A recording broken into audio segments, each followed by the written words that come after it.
हम महाकवि कालिदास विरचित रघुवंश महाकाव्य के षष्ठ सर्ग का अध्ययन कर रहे हैं। षष्ठ सर्ग के 1 से लेकर 3 पद्यों तक की व्याख्या हमने पूर्व वीडियो के अंतर्गत की थी। आज की इस वीडियो में हम 4 से लेकर 8 तक के पद्यों का अध्ययन करेंगे। परार्घ्य वर्णास्तरण उत्पन्नम आसेदीवान रत्नवदासनम स भूयिष्ठम आसीद उपमे कांति मयूर पृष्ठाश्रयना गुहेन। राजा आज सिंहासन पर विराजमान हो गए। इंदुमती के स्वयंवर में वे आए हैं और अन्य राजागण वहाँ पर बैठे हुए हैं और राजकुमार अज भी अपने सिंहासन पर अधिष्ठित हो जाते हैं।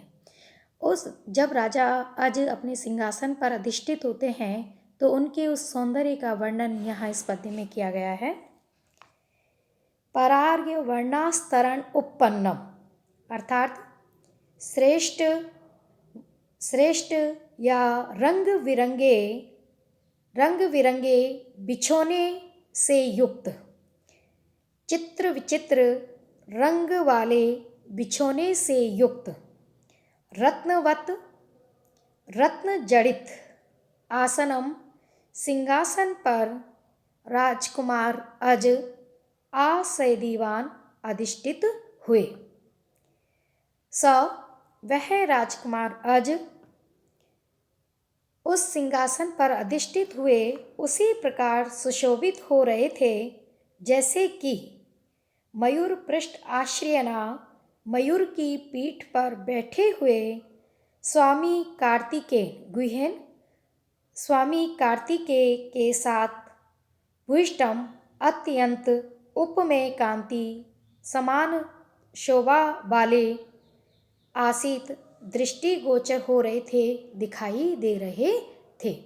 अर्थात राजकुमार अज जिस सिंहासन पर आकर विराजमान हुए वह सिंहासन रंग बिरंगे वस्त्रों से युक्त रत्न जड़ित स्वर्ण का सिंहासन था और उस पर आसीन हुए वे वैसे ही सुंदर दिखाई दे रहे थे मानो जिस प्रकार कार्तिकेय अपने मोर पर अधिष्ठित हुए सुशोभित होते हैं।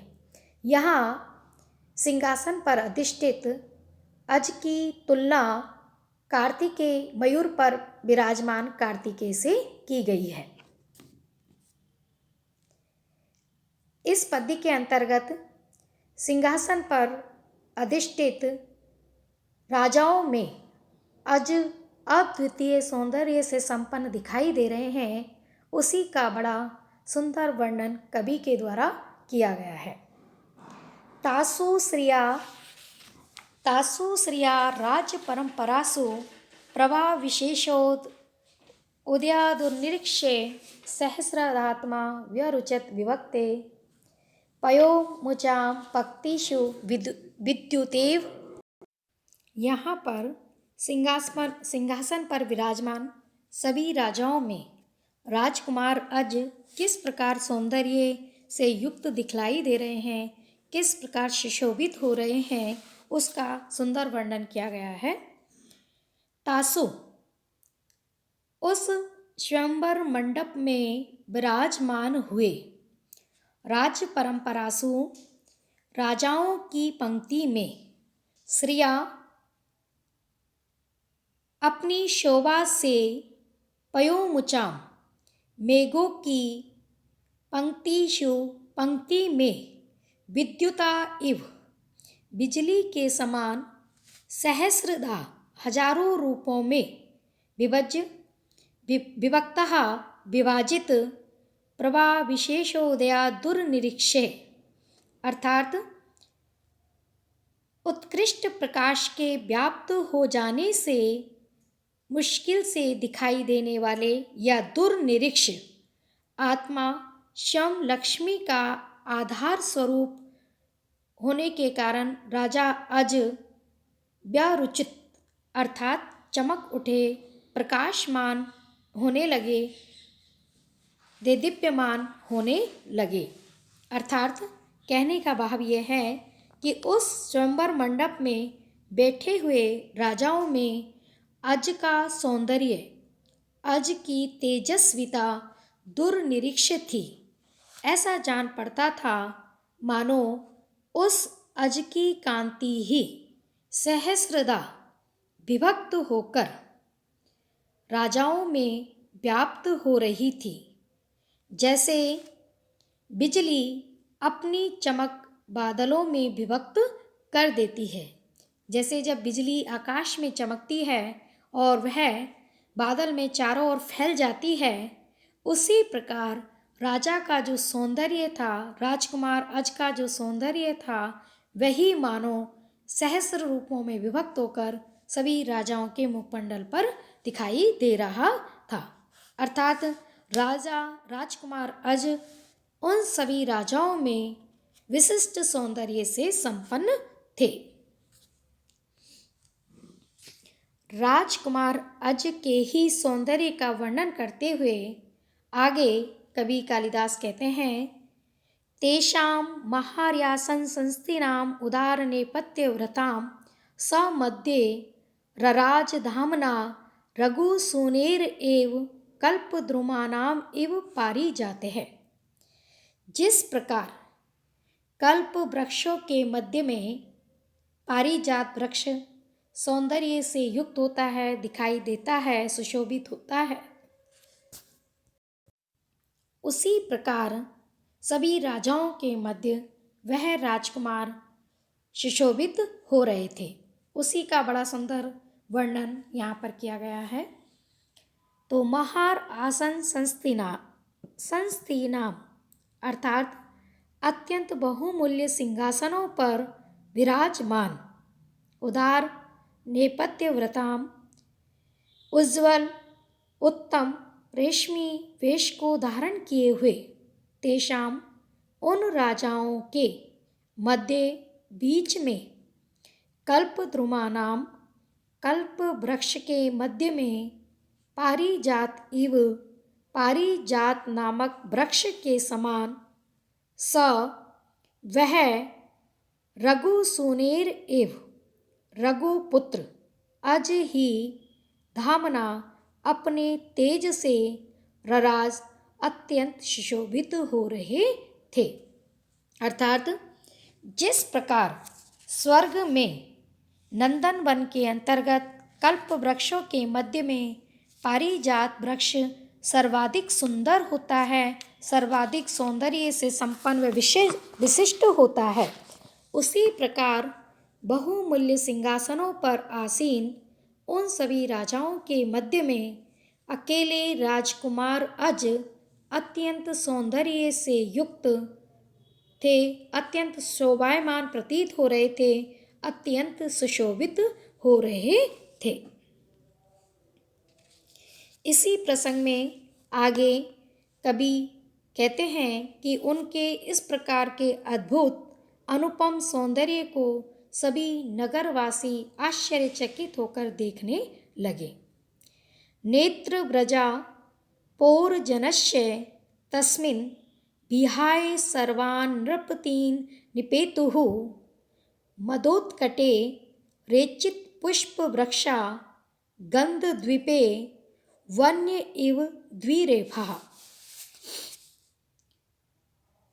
यहाँ राजा अज को किस प्रकार आश्चर्यचकित होकर उनके सौंदर्य को नगरवासी निहार रहे हैं, उसका वर्णन करते हुए कवि कालिदास कहते हैं, पौरजनस्य नगरवासियों की नेत्र व्रजा दृष्टि, उनकी आँखें, सर्वान सभी उपस्थित हुए, नृपतीन राजाओं को विहाय छोड़ करके, वहाँ पर विद्यमान जितने भी राजा थे उन सभी राजाओं को छोड़कर, तस्मिन उस राजकुमार अज पर, मदोत्कटे मद से युक्त गंड स्थल वाले, वन्य जंगली, गंध द्वीप है, गंध से युक्त गज के समान रेचित पुष्प वृक्षः,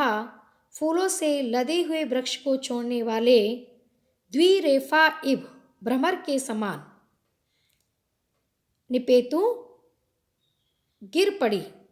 अर्थात कहने का भाव यह है कि जिस प्रकार फूलों से आच्छन्न वृक्ष को छोड़कर भ्रमर सब गंध मद जल बहाने वाले जंगली गंध प्रदान हाथी पर मंडराने लगता है, उसी प्रकार पुरवासियों की आंखें भी अन्य उपस्थित समस्त राजाओं को छोड़कर केवल राजकुमार अज को ही एकटक निहारने लगी, देखने लगी।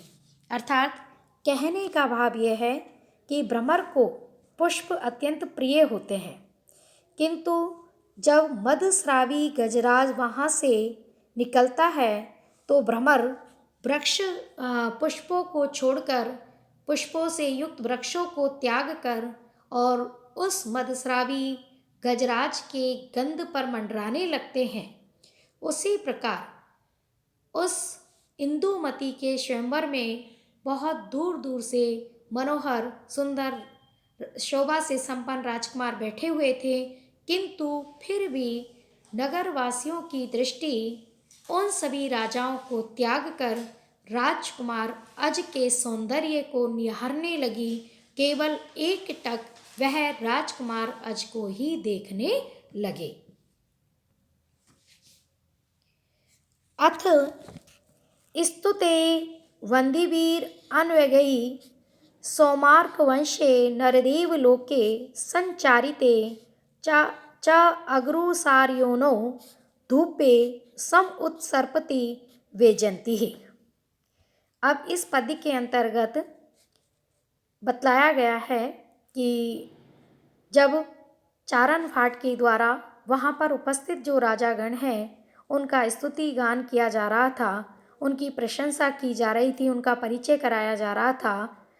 उसके बाद और जब धूप की गंध उनकी ध्वजा से ऊपर उड़ने लगी, उसके बाद इंदुमती अब मंच पर उपस्थित हुई, उसी का यहाँ वर्णन किया गया है। अथ अर्थात पुरवासियों के द्वारा राजकुमार अज को जब वो देखने में तल्लीन थे, उसके बाद अन्वयज्ञ राजवंशों के परिचय को जानने वाले बंदीबिही चारण भाट आदि के द्वारा सौमार्क वंशे चंद्र तथा सूर्य वंश में उत्पन्न होने वाले नरदेव लोके राजाओं के स्तुते प्रशंसात्मक वर्णन किए जाने पर और संचारिते अर्थात चारों तरफ फैलाए गए अग्रुसार्योनौ अगर के सार से उत्पन्न धूपे सुगंधित धूप के वेजंती पताका की ओर सम उत्सर्पति व्याप्त हो जाने पर इंदुमती मंच पर उपस्थित हुई। अर्थात जब पुरवासी राजकुमार अज के सौंदर्य को देखने में तल्लीन थे, उसी समय सभी राजाओं के वंश का परिचय जानने वाले चारण भाट आदि के द्वारा सूर्यवंशी और चंद्रवंशी राजाओं की प्रशंसा की गई और अगर के सार से बनाई गई धूप बत्तियों की जो गंध है, उनका जो धुआं है, वह चारों तरफ फहराती हुई ध्वजाओं से ऊपर व्याप्त हो गया। उसके बाद राजकुमारी इंदुमती मंच पर उपस्थित हुई। अर्थात दूर दूर से देश देशांतरों से सब राजागण उस इंदुमती के स्वयंवर में उपस्थित हुए और वहाँ पर उनके पिता के द्वारा निर्मित जो सिंहासन है, उन सिंहासनों पर वे विराजमान हो गए और उन सभी राजकुमारों के मध्य राजा अज अत्यंत सौंदर्य से संपन्न थे, इसीलिए सभी नगरवासी मात्र उनके सौंदर्य को निहार रहे थे। और जब नगरवासी राजा अच के सौंदर्य को देखने में तल्लीन थे, उसी समय चारण भाट आदि के द्वारा राजाओं के, जो कि सूर्यवंशी और चंद्रवंशी थे, उनकी प्रशंसा की गई, उनका परिचय कराया गया। और उसके बाद अगर सार से बनाई गई जो धूप है, उनका जो धुआं है, वह ध्वजाओं से ऊपर व्याप्त हो गया। इसके बाद वहाँ सभा के अंदर उस इंदुमती स्वयंवर मंडप के अंतर्गत स्वयं राजकुमारी इंदुमती मंच पर उपस्थित हुई। धन्यवाद। आज का वीडियो हम यहीं पर समाप्त करते हैं। आगे के प्रसंग का अध्ययन अगले वीडियो में करेंगे। तब तक के लिए धन्यवाद।